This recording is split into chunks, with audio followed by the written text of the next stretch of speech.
magnanakaw ng abuluyan, ha, ha, ha. Okey, talagang lahat ng puntos at ibabato sa inyo, eh, mas malala ito, itong pumasok ngayong gabi.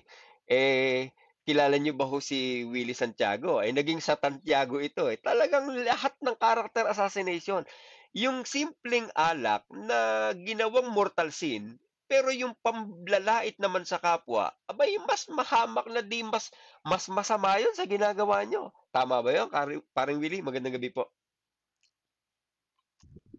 Magandang gabi sa lahat ng mga narito sa programa. Nakahabol din. Kahabol si paring Willie. Oo, paring Willie, ano ba masasabi mo ron? Ano ba yun? Ipokrasya bang malaki yun? Kasi pagdating sa alak, napaka-stricto. Pero sa pambibinyag, abay todo-todo. Antikristo, janitor peace, uto-uto. Ikaw nga, ay binigay ka pa kay Satanas. Sa Santiago nga tinawag sa'yo, di ba? Oo, gano'n naman talaga, Brother DK. Pagka umalis ka roon sa kulto na yon sa MCGI, lahat naman ng mga masasamang salita, asahan mo na yun ang ipupukol sa'yo. Pinapalabas nila na pagka umalis sa kanilang grupo, masamang tao na, hindi matinong tao. Pero ano yun babalik na rin mo lang naman yon, Brother BK. Ang tawag doon reverse psychology Yung sinasabi nilang masamang tao yung lumabas, balik na rin mo, mabuting tao yon. Yung sinasabi nilang mga hindi matitino ang isip, babalik na rin mo lang, matitino ang isip ng mga lumabas. Oo nga. Oo nga. Nag-iisip Ganun eh, lang. di ba? Saka Nag-iisip ako, eh. Brother Dick, ganito pa. Baka nakalimutan nila yung noong araw na madalas sabihin ni Brad Eli. Sabi ni Brad Eli, kahit na siya may mga galit sa kanya, may mga sinasabing hindi maganda sa kanya, ang sabi ni Brad Eli, hindi naman sasakit ang ngipin ko, hindi naman sasakit ang tiyan ko diyan sa mga sasabihin nyo laban sa akin. Oo. Masarap pa rin ang tulog ko. Magana pa rin naman ang pagkain ko. Ganon, Oo. brother dito. Ganon din ang in-apply ko Pag alis ko sa MCGI, yun ang aking naging panuntulan din.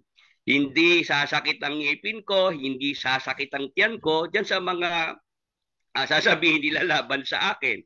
Tuloy pa rin, nakakakain pa rin ako ng masarap. Nadadasahan ko pa yung pagkain ko. Tapos masarap pa rin naman ang tulog ko, Brother DK. Oo, oo, oo. Oo nga naman. Eh, wala namang mawawala sa'yo, di ba? Sabi nga nila, hindi naman liliit ang subo mo, ika nga. Yes, oo. Kaya nga, eto, di ba, since 2009, pag-exit ko, ngayon 2025 na, di ba, ako pa rin ito, Brother DK. Si Brother Willie Santiago pa rin ito. Wala Oo. namang nagbago di ba? Oo, oo, tama. Ano pa rin, matatas pa rin ang karisma, di ba? Tingnan mo naman yung mga kitik, killer smile, di ba? Ah, Teka, balikan ko yung point of view natin. Ano point of view mo tungkol doon? Eh, halimbawa nga naman, social gathering, napainom ng kapiraso. Kasalanang mabigat na ba yun? alam nyo, mga kasama, si Jesus Christ, pag binasa mo Bible, ang unang ginawang himala niya, yung tubig ginawa niyang alak, Oh, Brother Deacon. Doon pa lang sa umpisang himala na ginawa ni Jesus Christ, alak na nga Tapos mamasamain naman ngayon ng MCGI. oo. Naloko na. Oo nga. Ilan nga ang punto. Ito, may point of view si Pau Vargas dito. Sabi niya, my point of view is, you can drink. You just have to be wiser cause the devil is wine. So, okay lang naman daw anya na uminom, kaya lang dapat daw maging maingat ka kasi baka mamaya yung alak panggalingan ng gulo. Tama. May point naman siya ron, di ba? Oo, kasi sa Bible, mga kasama, ang talagang kinokondena. Let me use the word kinokondena. Oo. Ah, yung paglalasing, Brother DK. Sinasabi sa Galatia 5:19-21, paglalasing. hindi magmamana ng kaharian ng Diyos. Paglalasing ang ipinagbabawal, Brother DK. Oo, at kung iko-qualify mo yung paglalasing, that's more than normal, 'di ba? Excessive na. Yes, kumbaga yung mga nabanggit na mga kasama, sumasang-ayon ako in moderation, Oo. Brother DK. Kagaya nito, merong nasa abroad, giniginaw, Brother DK. Oh. Tinawagan ko, Brother Willie, sobrang ginaw dito sa lugar ko. Pwede bang makasyat ng alak para uminit ang aking pakiramdam, ang Oo. uminit ang aking... Sabi ko, go ahead. O go ahead. Kasi yun ang sitwasyon niya eh. Doon sa lugar niya, malamig yung bansa na kinaroroonan niya eh. Sige ka, uminom ka ako kapatid para uminit ang katawan mo dyan. Oo, that makes sense, 'di ba? So beneficial Yeah. pa rin sa katawan. Yes, kasi nga doon tayo sa nakasulat sa Bible, paglalasing. Oo. Paglalasing ang pinagbabawal, Brother DK. O dun daw ngayon sa kasalukuyang administrasyon, sabi nakita ko rito, bawal na daw talaga totally lahat ng alak. Kay Hindi, 1% ano lang na. yan. Ano lang yan, dahil nabulgar yung Area 52. Naasahan mo dyan sa mga mapagkunwari na yan. Nandito pa nung araw si Brad Ellie eh. Di ba meron siya mga CIS, yung mga security. Brother Oo. DK. Oo. Ano, ang tawag dun mismo ni KDR tropang walang sumbungan eh. Tropang walang sumbungan. Oo, Oo. kanya-kanyang galawan Kasi, banat sa kariba. kasi ang ginawa yung bote ng soft drinks para wag silang mahalata, dun nilagay yung iniinom nilang mga alak. Ba, talaga lang ah. Oo, kaya nung yan yung mga bisto, yun, tinawag silang tropang walang sumbungan. Kasi nagsintihan na sila. Yung mga, mismong mga escort nung magtsuhin, Oo. yung mga naglalasingan na pala. Ay, anak ng pating, oo. Yan ang punto natin, Ka Willie, ano. Meron bang sitas na gano'n? Meron bang Bible verse na gano'n? Yung maliliit na bagay masyadong detalyado sila na iniintindi. Pero yung malalaking bagay, hindi nila binibigyan ng pansin, nagagawa naman nila, 'di ba? Yun yung sinasabi sa Biblia na yung mga mapagpaimbabaw sa Mateo 23:24. Oo. Kayong mga taga-akay na bulag na inyong sinasala ang lamok at nilulunok ninyo ang kamelyo. Oo. Brother DK, Oo. yung lamok kayang-kayang salain. Talagang hindi makakalusot. Pero yung malaking kamelyo, yun naman ang kanilang nilulunok. Brother DK, para Oo. pag ganito, bibigyan ko halimbawa, noong magbe-birthday yung anak ko, nagpadala ko ng birthday card dyan sa may pasalamatan sa Apalit. Oo. Abay, na-intercept yung birthday card, naharang ng gwardiya. Naharang. Bakit? Di pa sa Dahil follow-up galing ko. sa Dahil birthday Santiago. kong anak ko naharang sa gate ng gwardiya, hindi nakalusot yung aking birthday card para kay Limuel. Oo. Tapos paglipat ng ilang buwan nabalitaan ko, sa loob ng pasalamatan, may nailusot na palakol. Nagkapalakulan ng ulo dun sa pasalamatan. Brother Oo. DK. Oh, Sabi ko, mas naharang yung card. ba't ganun ka ako? Yung aking birthday card na naharang, pero yung palakol na ilusot. Ano ba yan? Naloko na. Ang bira, oo. Maliit na bagay nabibigyan ng pansin no? Komo galing sa Santiago, di ba? Mm-mm. Ayun. Pero yung malaking punto na dapat sanang maintindi nila, hindi nabibigyan ng pansin. Yan ang masama, Ka Willie. Total, pumasok ka na rin lang. Merong isang komento rito. Tingnan ko kung ano point of view mo rito at point of view rin na rin ng mga kasama natin na nandito sa Zoom. Eto, Mm-mm. kung nabasa mo yung eto Ka Willie, saglit Meron akong Sige. nakita rito sabi ko, maganda ikaw ang sumagot Total, ikaw ang concern Yan. Wala si Ate Pate. Ako na magtitiyagang magbasa. Saglit lang Ka Willie, basahin ko lang These ex-MCGI exiters, especially Willie Santiago, were and are super evildoers. Their seemingly unnoticeable but gradually revealed super evil doings while in the MCGI, pretending Brethren extremely escalates exponentially after their claimed exit. They are now irrefutably providing their mastery, expertise in fabricating and propagating super satanic lies, expositories, accusations, etc., effectively manifesting and carrying out the devil's great anger against the people of God this present dispensation. Only the gullible and super wicked persons will believe, embrace their super satanic lies, accusations, expositories, etc. Comments from Whitey from Elida Villa 886. So dito, special mention ka, Willie eh. Salamat at ako ay hindi pa rin nakakalimutan. So, special mention ka dyan. So, ano masasabi mo dyan sa point na yan na di umano ang mga exiter daw ng MCGI, lalo ka na raw, ano, ay hanggang ngayon, sobrang masasama daw ang ginagawa mula noon hanggang ngayon. Na yung akala mo, simpleng bagay lang, pero kalaunan, lumalabas palang masasama pala tayong mga tao. Na lalo pa tayo di umanong lumalala pagkatapos na umalis tayo sa MCGI. Anong masasabi mo dyan? Pagtanggol mo nga kaming mga Exeter. Kagaya ng nasabi ko, na kung meron man silang sinasabi na laban sa atin, ang gagawin lang naman natin, babalik ta rin yun. Babalik ta rin lang. Sabi nila, masasama tayo. Ano ba ang kabaliktaran ng masama? Mabuti. Iba, kung sinasabi nilang tayo may sinungaling, baliktarin lang naman yun. Ibig sabihin, tayo nagsasabi ng totoo.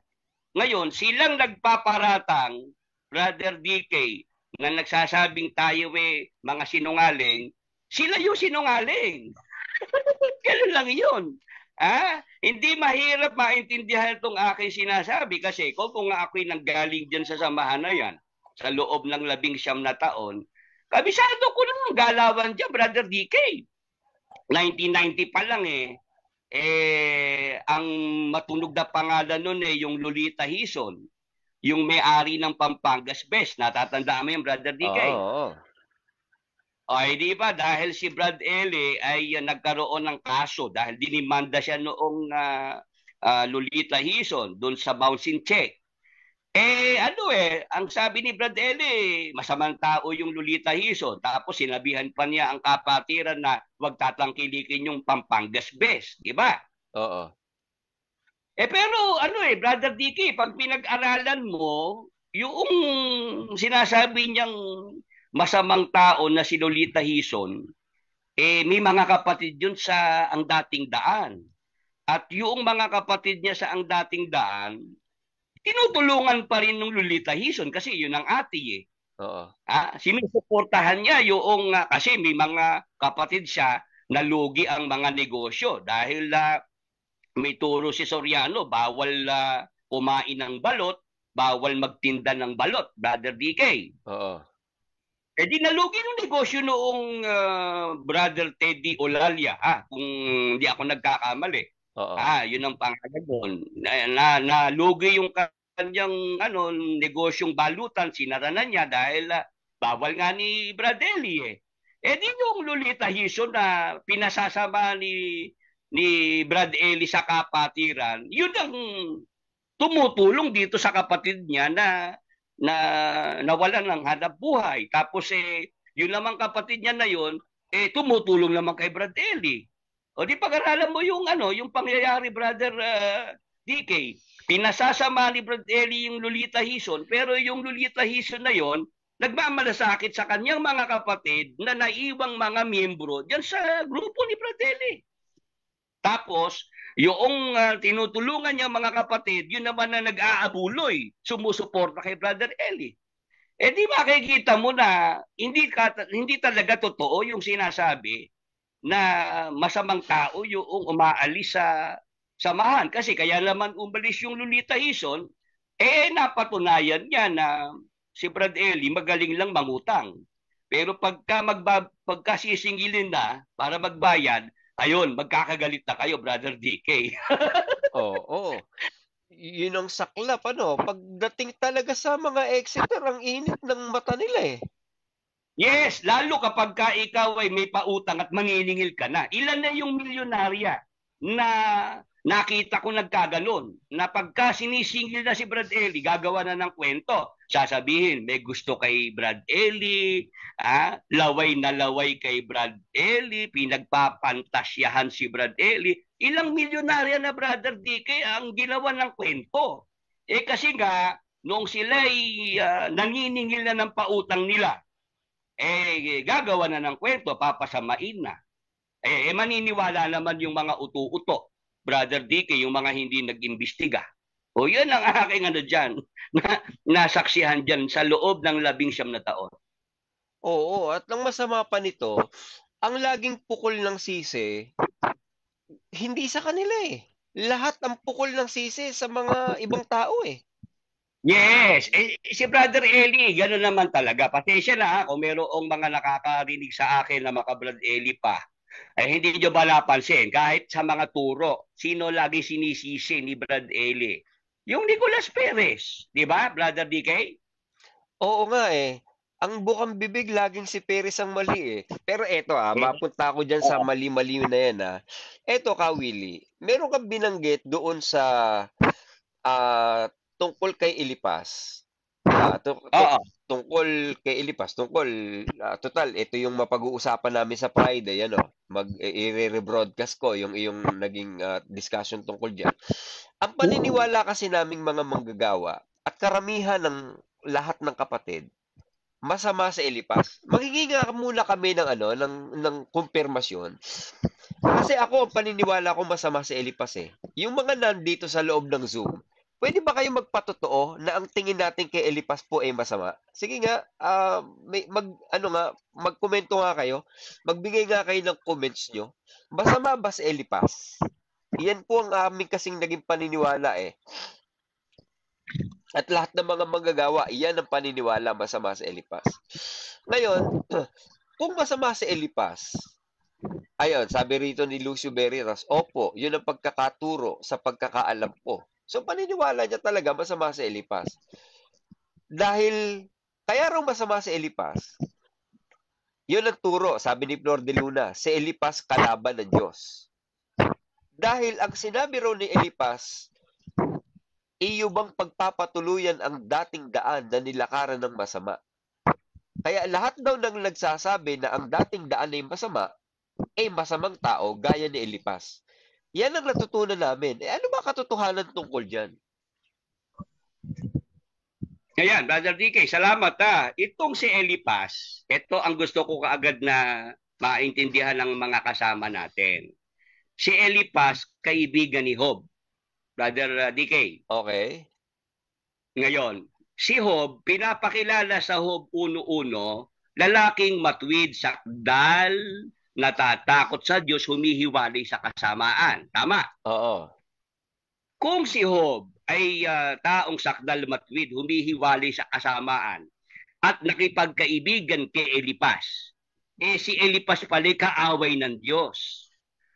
Ano ibig sabihin, Brother DK? Kontra sa lungat. Kasi si Job, matuwid, sakdal, may takot sa Diyos, humihiwalay sa kasamaan, tapos makikipagbarkada, makikipagkaibigan sa taong kaaway ng Diyos. Naloko na. Oo nga eh. Ang ganda nga ng punto dun eh, di ba? Ayan, okay. Oo, kasi kung kaibigan ni Job si Elipas, bakit naman makikipagkaibigan si Job dito kung kaaway ng Diyos ito? Amen. Yan, ang punto dyan. Isang punto dyan, Brother DK. Okay, diba? sige. Maganda yan. Tuloy mo, boss. Yan, tapos ito. Yang kasing Job 22:15. Matagal na yang ipinukol kay Brother Eli noong mga ibang mga pastor. Yung mga kasama niya nung araw sa program ni Don Manolo Fabis, tapos yung mga pastor sa Haligit Suhay, ginamit nila ang Hob 22:15. Iyo bang pagpapatuluyan ang dating daan na nilakaran ng masasamang tao? Eh di sumagot naman si Brad Eli, ang sabi niya, yung nagsalita dyan na si Elipas, kaaway ng Diyos, kaya hindi dapat paniwalaan, Brother DK. Oo. Ayun, nung sabihin ni Brad Eli yung kanyang sagot, hindi na nakasagot yung mga gumagamit ng talata na yan. Kumbaga, nablangka na sila ni Brad Eli. Nabokya na sila, nabutata sila ni Brad Eli. Wala na silang naisagot na counter diyan sa ginawa ni Brad Eli. Eh di si Brad Eli ngayon, tumibay siya ro sa kanyang naging sagot at meron pa nga pagmamayabang si Brad Eli diyan, Brother Dicky, sa aralan ng mga manggagawa kung natatanda. Sabi ni Brad Eli, nung una daw niyang madinig yung Hob 22:15, siya nga raw nagulat. Hindi niya inaasahang may ganun talata. Pero nakasagot ako nang hindi ko pinag-iisipan, Brother DK. Oo. Sabi ni Brother Eli, ganun talaga. Pagka kailangan ko yung sagot, kahit hindi ko iniisip, kusang lumalabas. Oo. Di yung palang sagot ni Brad Eli na si Elipas ay kaaway ng Diyos, sagot na hindi niya pinag-isipan, Brother DK. Oo, lalabas, hindi nga pinag-isipan. Kasi, teka ba, kaya ba naging masama si Elipas dahil sinabi niyang ang dating daan ay nilakaran ng masamang tao? Yun ang binigay ni Brad Eli na paliwanag. At dahil yan nga ang naging paniniwala naming lahat. Kasi, yes, at ito pa. Oo, Brother DK, ang sinasabi ni Elipas, si Hob, ay masamang tao at lumalakad sa ang dating daan. Yun ang binibigay na paliwanag ni Brad Eli. Oo, tama. Ang katotohanan ng si Hob matwid, sakdad. Lumalakad sa ang dating daan si Hob dahil siya nga ay matwid, sakdal. Yun ang ano ni Brad Eli. Oo.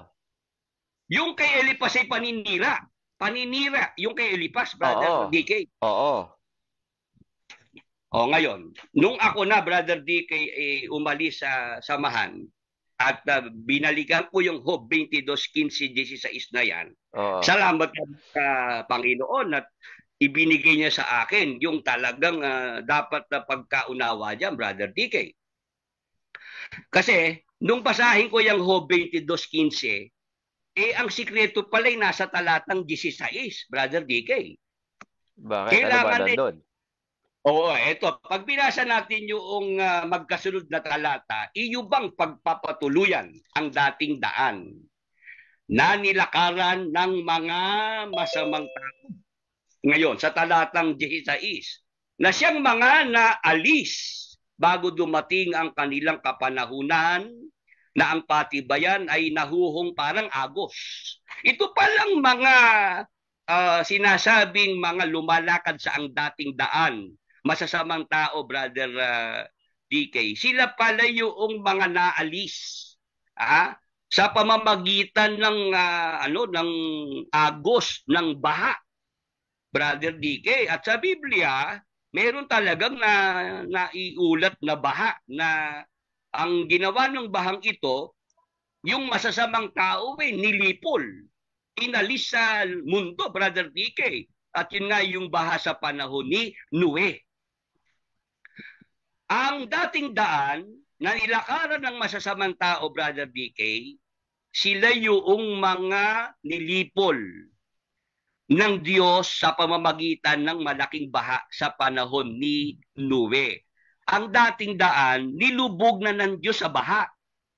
Pero ang ginawa ni Brad Eli, yung dating daan, pinalutang, Brother DK, at yun ang itinaguyod. Naloko na. Yung sinabi ni Elipas na ang dating daan, nilakaran ng masasamang tao, yan ay historical facts. Yan ay katotohanan na kasaysayang naganap sa ibabaw ng lupa. Kaya hindi totoo yung sinasabi ni Brad Eli na ang sinabi ni Nabintang. Oo, na yan ni Bintang, So, Paratang, yan. Hindi totoo yung sinabi na ni Brad Eli kasi si Elipas nagsasabi ng historical facts na talaga namang yung mga nilunod sa baha sa panahon ni Noe, masasamang tao sila. Sila yung lumalakad sa ang dating daan, Brother DK. okay. So, ibig sabihin, base sa obserbasyon nitong si Elipas, nakita niya na itong mga taong masasama ayon sa record noong araw, ito lumakad doon sa dating daan. Kaya ikaw, Yes, Hob, sa nangyayari sa'yo na ang tingin niya gumagawa siya ng masama, tutuloy ka pa ba diyan sa dating daan na ayon sa history, nilakaran niya ng masasamang tao. So, nagsasalita siya rito ng reality, kasaysayan. yes. Yes, Brother DK, kasaysayan. Ngayon, ang pagkakamali ni Elipas, si Job, sinasabihan niyang masamang tao na lumalakad sa ang dating daan. So, Yun ang mali ni Elipas. yun yung Kasi, mali, yung bintang. yes, kasi ganito, mga kasame, di ba si Job ay nagkasakit? Ah, nagkasakit siya. Tapos namatay pa yung mga anak niya. Tapos nawala pa yung kanyang mga ari-arian. Puro kamalasan ang nangyari sa buhay ni Job, Brother DK. Oo. Ngayon, itong mga kaibigan niya, itong si Elipas, Soparbildad, nung mabalitaan nilang si Job ganyan ang nangyari, pinuntahan nila. Kaya lang, sa halip na puntahan para i-comfort, para palakasin ng loob, Brother DK, Oo. sabi ang ginawa pa nung tatlo, kung ano-ano sinabi kay Job. Job, Oo. kaya ka nagkakaganyan kasi masamang tao ka. At ikaw ay pinaparusahan ng Diyos. Ayan, Brother DK. So, yun ang nagbigay ng ah, kaya nagalit ang Diyos kay Elipas. Kasi ganito ang totoong pangyayari, si Job, kaya nangyari yung masasamang pangyayari sa buhay niya, kagagawan ni Satanas. Pinahintulutan lamang ng Diyos, Brother DK. Si Satanas ang pumatay sa mga anak ni Job.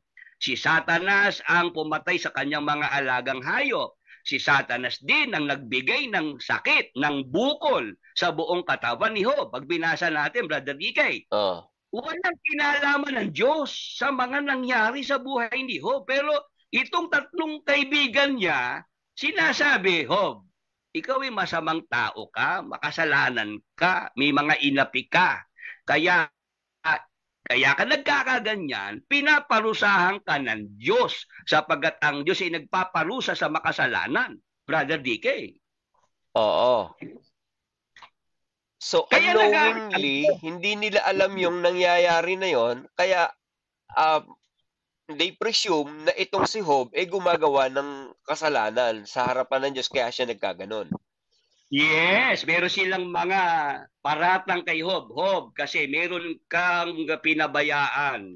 Humihingi ng tulong, yung ulila hindi mo pinakain, yung babaeng bao, humihingi ng tulong hindi mo dininig. Yun ang mga aligasyon nitong kanyang mga kaibigan.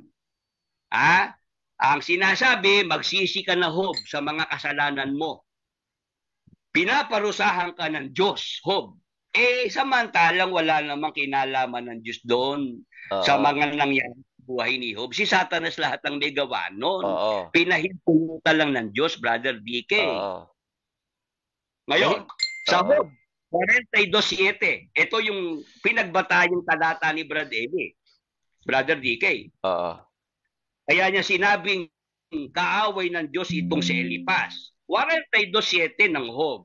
Sabi sa talata, at nangyari na pagkatapos na masalita ng Panginoon ng mga salitang ito kay Job, sinabi ng Panginoon kay Elipas na Temanita, ang aking poot ay nag-aalab laban sa iyo at laban sa iyong dalawang kaibigan, sapagkat hindi kayo nangagsalita tungkol sa akin ng bagay na matuwid na gaya ng ginawa ng aking lingkod na si Job. Ito yung ginamit na talata ni Brad Eli para imarka niya sa mga tao na si Elipas, kaaway ng Diyos, kaya hindi dapat paniwalaan, hindi dapat tanggapin ang kanyang mga sinabi tungkol sa ang dating daan, Brother DK. Oo, yan nga, yan nga.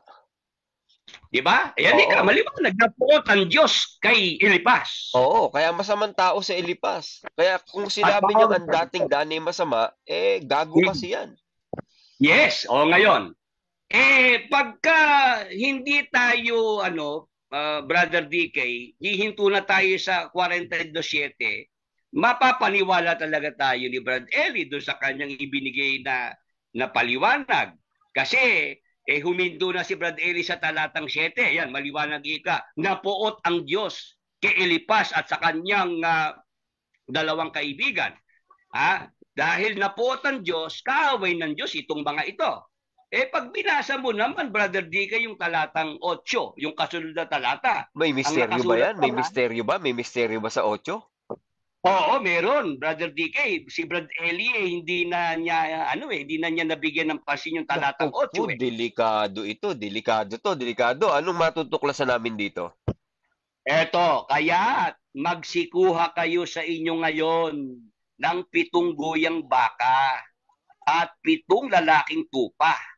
At magsiparoon kayo sa aking lingkod na kayo at ihandog ninyo sa ganang inyo na pinakahandog na susunugin at idadalangin kayo ng aking lingkod na si Job. Ayan, Brother DK, kung itong talagang tatlo na ito, si Elipas, Bildad at Sopar, ay mga kaaway ng Diyos, bakit naman bakit namang inuutusan pang maghandog? Sabi ng Diyos ay kumuha ng mga hayop, handog na susunugin. Tapos sila pumunta kay Job para sila idalangin ni Job, Brother DK.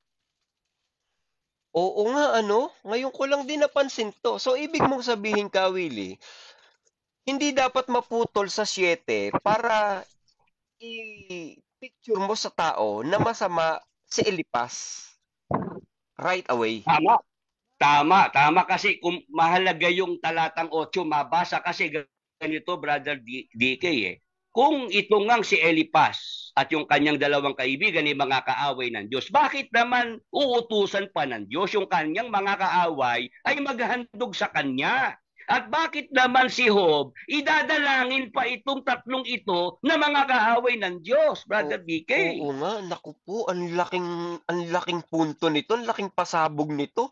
Magdidilat to ng mata ng mga KNP, palagay ko. Talagang Brother DK, kung yung mga KNP dyan, mga manggagawa dyan, ay gumagana pa ang mga isip at meron pang natitirang katinuan sa kanilang mga pag-iisip, makikita nila na yung palang nakamatayan ni Brad Eli na paliwanag tungkol kay Elipas, mali pala yung Brother DK. Mali. Lalabas nga, napakalaking pagkakamali. Yes, kasi nga Brother DK, itong si Elipas, meron siyang sinabi na mali. Hindi tungkol sa ang dating daan, Brother DK. Ang maling sinabi ni Elipas, ito uulitin ko, sinabihan niya si Job ay masamang tao at pinaparusahan ng Diyos. Doon nagkamali si Elipas, Brother DK. Yun yung Pero maling nung sa sinabi. Elipas, doon sa maling sinabi niya kay Job at ang Diyos ay kanyang idinadamay. Ang Diyos ang itinutulo niyang may kagagawan sa Oo, masasamang nangyari sa buhay ni Job. Yun ang mali ni Elipas. oo. Pero yung sinabi niyang tungkol sa ang dating daan na nilakaran ng masasamang tao na mga nilubog sa baha sa panahon ni Noe, tama si Elipas doon, Brother Totoo DK. yon, totoo yon. Ayon sa kasaysayan, ayon sa obserbasyon niya. Yes, Brother DK. Kaya nga, Okay. kaya nga 'di ba yung mga nagtatanong, Brother Willie, bakit di na nila ginagamit ang dating daan ngayon? Ba't wala na yung mga karatula, yung mga signage na ang dating daan? Samantalang nung araw, Brother DK, 'di ba alam mo ang marching order ni Brad Eli? 'Di ba Oo. dapat lahat local coordinating centers may karatula ang dating daan? Oo. 'Di ba? Kasi sabi ni Brad Eli, yun ang kilala ng mga tao dahil yun ang pamagat ng programa sa radyo at telebisyon. Di ba, Brother DK? Oo, oo. Mga kawali Kristo Jesus, hayo na at ating ibanto ang pagkabayubay niya sa krus, nang ang sala natin matubos. Alam mo ba, di kayang kasunod?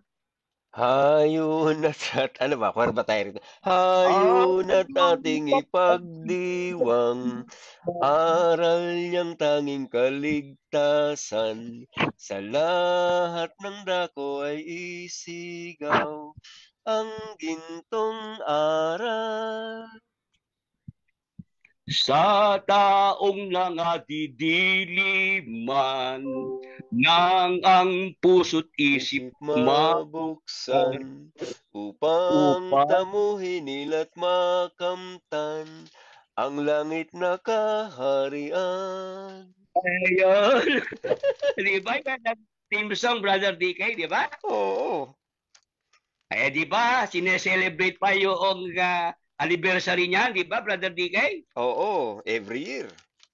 Yes, bakit noong pagsapit ng 2021, Brother DK, yung mga sumunod na taon, ay wala ng selebrasyon ng ang dating daan?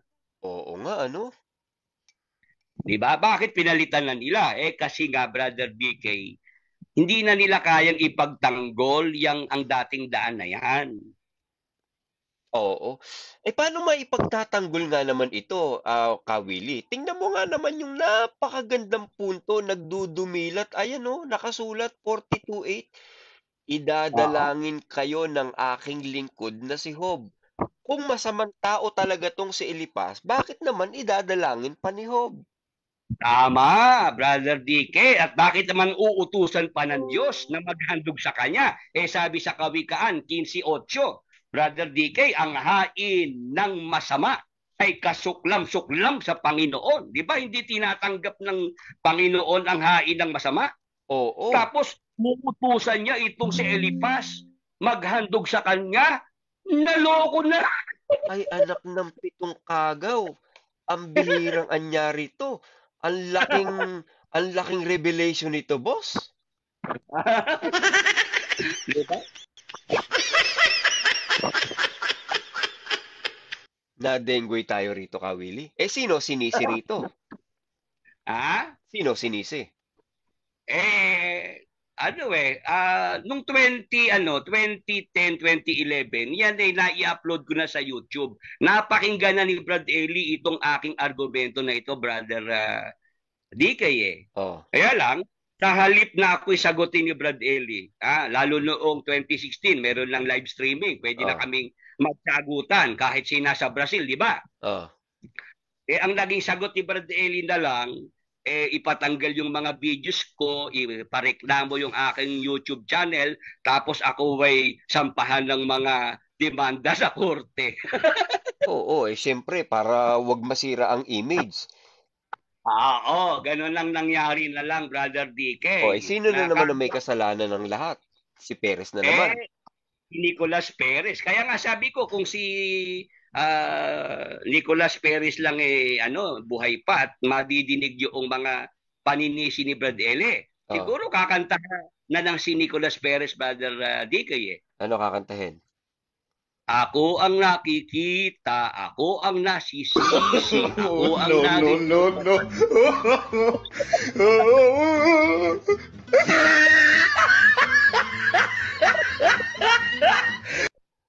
Ang bihira. Kawawa naman yung matanda, laging nasisi, pambihirang garapon, oo. Ang Oo hirap nga. lang, Kawili, hindi makatanggap ng pagkakamali galing sa obserbasyon ng iba.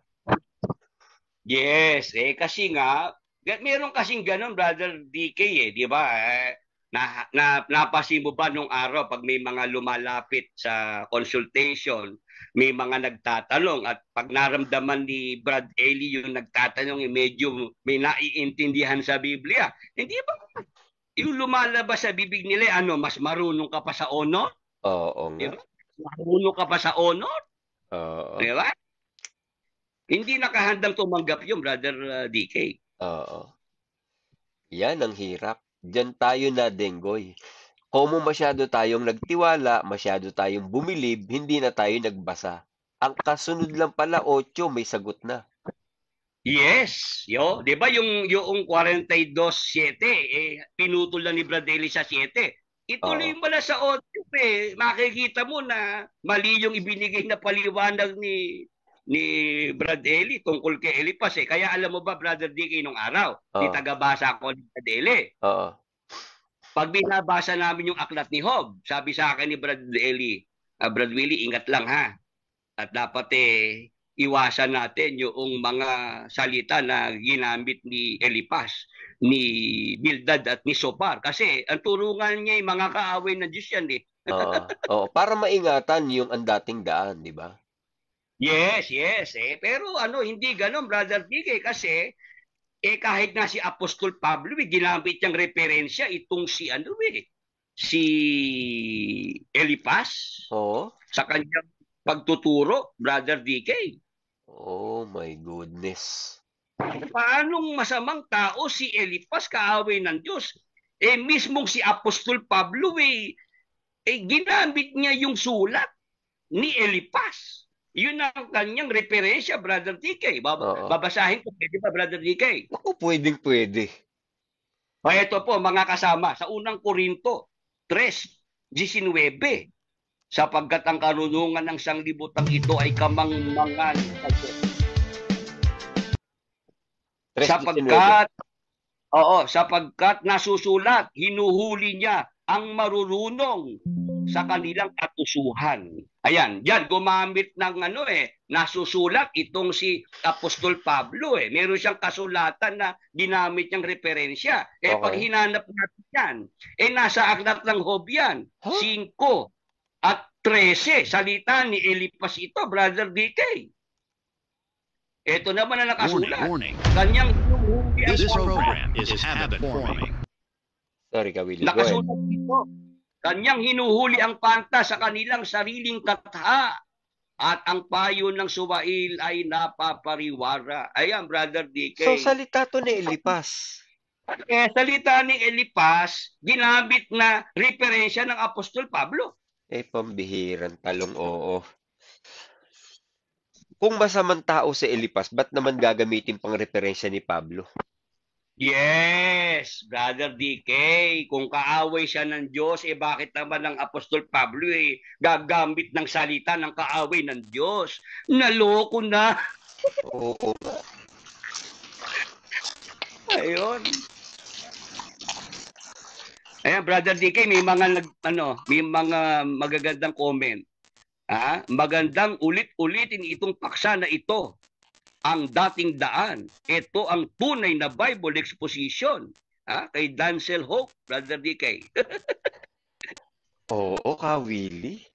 Ang bihira. Ngayon ko lang naintindihan ito. Gusto kong humalo kay Ube. Parang naalala ko yung mga sa pasalamat. Ano masasabi mo diyan, Brad Mel? Gumuguhit ang linaw. Oo, gumuguhit. Ang linaw. Ang bihira. Pati pala si Elipas, kinaracter assassinate nito.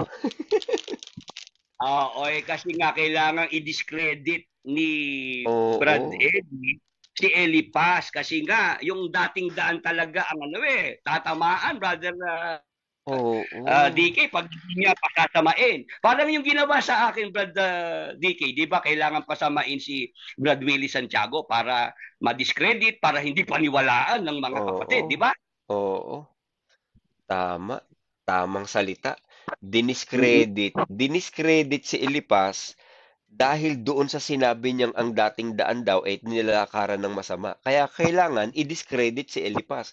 Pero in Yes. reality, taong bayan, hindi po masamang tao si Elipas. Si Elipas po kaibigan na ni Job. Mm-mm. Ba't naman Mm-mm. makikipagkaibigan si Job sa isang taong masama? At ang Amen. katunayang hindi masama si Elipas, inutusan pa ng Diyos maghandog itong si Elipas at ipapanalangin pa ni Job itong si Elipas. At ginamit Amen. pa ni Pablo na referensya ang sinabi ni Elipas. Hindi po masamang tao si Elipas. Pinasama lang dahil sa kanya nang galing yung dating daan. Character assassination. Tama, Brother DK. Kaya sa ating mga kapwa exiters, ano na, kumbaga, masanay na tayo sa character assassination. Masanay na tayo pasamain ng mga dati nating kasama, Brother DK. Kasi ganun talaga ang ginagawa, di ba? Pagka ikaw ay magsasabi ka ng katotohanan, kailangan yung katotohanan ng sinasabi natin para tayo wag paniwalaan ng tao, kailangan tayong ma-discredit. Kailangan tayong siraan, kailangan palitawin na tayo ang mga sinungaling, Brother DK. Oo. Pero grabe, para akong kinilabutan ngayon, Kawili, dahil kailangan gawin sa pagkatao ni Lipas dahil lang sa may nasabi against ADD. Kaya lahat Pwede ng ba? nagsasalita against ADD, humanda kayo. Pwede ba, Brother DK, kung tutuusin yung sinabi ko naman, ano lang naman yun, papogi lang naman, di ba? Doon nag-umpisa yun eh. Oo nga pala. Pero dahil totoo yung papogi kasi, tinamaan sa liig si KDR, Brother DK, hindi na siya nakarecover doon sa papogi na nabitgawan ko di ba? Oo, yun na yung ginamit against you. Yes, oo. Dahil dismayado ako Eto, may nagtatanong, Brother DK, sana raw masagot ko. Totoo raw ba yung sinasabi na kaya lang ako nagreklamo, kaya lang ako nag-ingay dahil ako raw naiwan. Hindi napunta sa abroad, Brother DK. Hindi raw ako yung aking visa na denied, Brother DK. Kaya yung Willie Santiago naninira kasi nainggit, hindi na isama sa abroad. Ang totoo, Brother DK, sinasabihan ko nga na dapat kung si Brad Eli nag-abroad, yung si KDR, dahil siya ang vice, siya ang maiwan dito sa Pilipinas. At siya ang magpatuloy noong mga naiwang programa dito sa radio, television, Bible exposition, magturo sa aralan ng mga manggagawa. Sabi ang ginawa, binaligtad ang kwento. Gusto ko raw ako magturo sa aralan ng mga manggagawa. Talagang matindi, no? Kung si Elipas nga, naging biktima ikaw pa.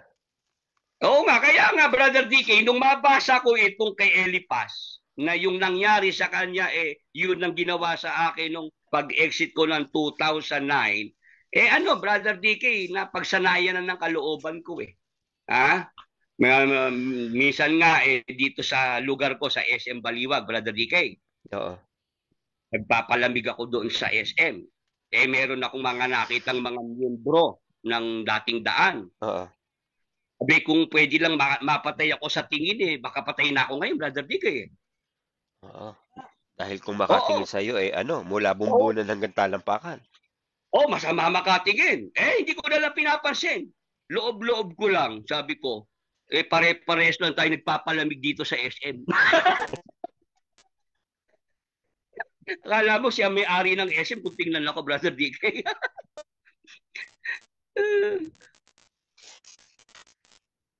Ayun. Oo, anak ng pating, oo.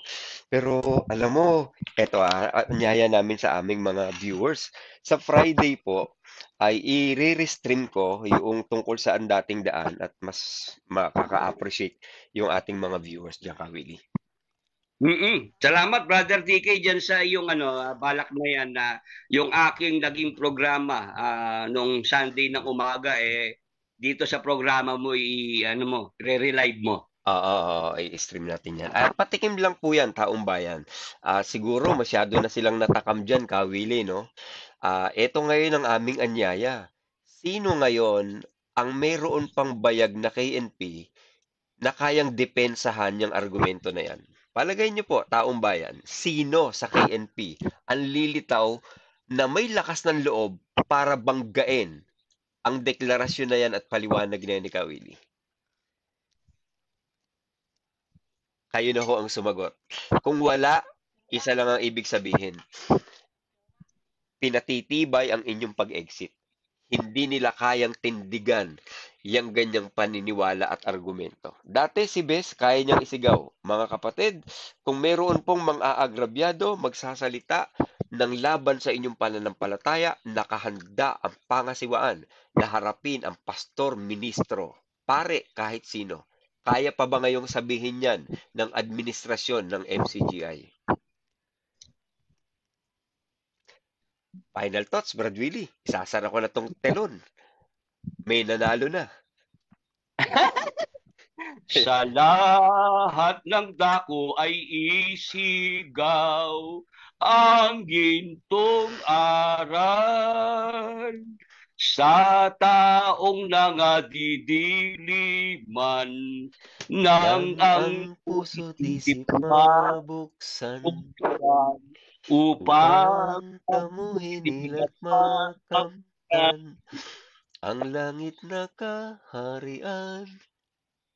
Kaya kung iyon ang marinig, ang matatamis niyang tinig, pagkutyat mga pag-uusig, iwalay mo sa iyong dibdib. Hayon at ating ipagdiwang, aral niyang tanging kaligtasan. Sa lahat ng dako ay isigaw ang gintong aral. Tuloy mo, DK. Sa taong nangadidiliman nang ang puso't isip mabuksan upang tamuhin nila't makamtan ang langit na kaharian. Ayun, dalo, DK. Ayan. Kawili, maraming salamat Binuo mo yung aming gabi na wala man si Ate Patricia.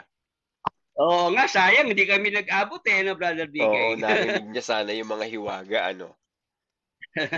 Sige, Meron ako nabasa rito, Brother DK, napakanta ako Felizardo Azucena, napakanta natin. Oo nga eh. Ayan. Kasi, alam mo, Brother DK, nung ako ay nagpupulong sa Pampanga, dyan sa Masantol, Macabebe, San Simon. Paborito ko rin yung awit na yan yung hayon at ating ipagdiwang. Talagang gusto rin ng yan, Ayun. Kumbaga, ang alaala ng ang dating daan, those were the days na lang, ika nga.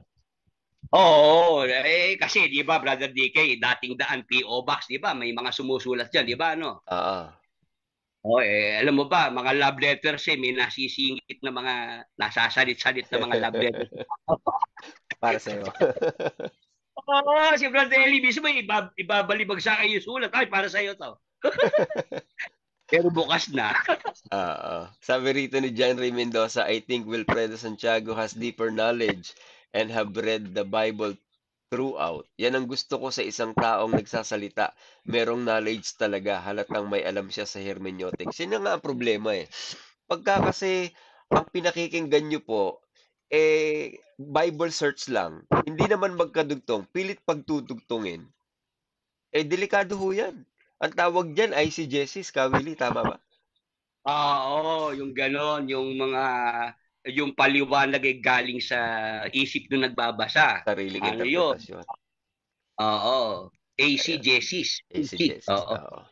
Ayan. Bibitinin natin sila, Kawili, para at least sa susunod, bumalik pa sila sa ating podcast. Ganon ba? Meron pa bang kasunod ito? Oo, meron to kasunod. Tuwing Miyerkules to, point of view, dito po papasok yung bibigyan natin ng boses ang bawat nakikinig sa Post and Ponder ng kanilang mga pananaw tungkol sa issue about MCGI. Marami pa, Kawili. Ang mga exeter daw ng MCGI, mga asot baboy. Ano point of view nyo doon? Diba? Sige, magandang ngayon mapag-usapan sa mga susunod na mga ano natin, Brother Episode, DK, no? oo. Oo, sa Mhm. lahat po ng mga nasa Zoom at sa lahat po ng mga nakatubaybay pa, umabot tayo kawili na 52 pa rin, 52 pa rin ang viewers natin, 'di pa rin bumibitaw, Kung gusto niyo pong Sabi mo, makahuntahan si Sabi mo, Brad Vicky, hanggang alas 10 lang eh. Kaya nung mag-aalas 10 na eh, humabol talaga ako. Mag-aalas 11 na pala. oo nga, ayaw pa rin bumitaw nung karamihan, 'no? Ang sa amin lang po, kung gusto niyong makahuntahan pa si Kawili, siguro pwede pa kahit kaunting, minuto. Kaya lang mag-o-offline na po kami dito po sa aming podcast para naman po hindi masyadong mahaba yung stream. Again, hingi lang po ako ng last word mula kay Ka Edwin Santiago. Ka Edwin, nandiyan ka? Yes, boss. Nakasubaybay pa po.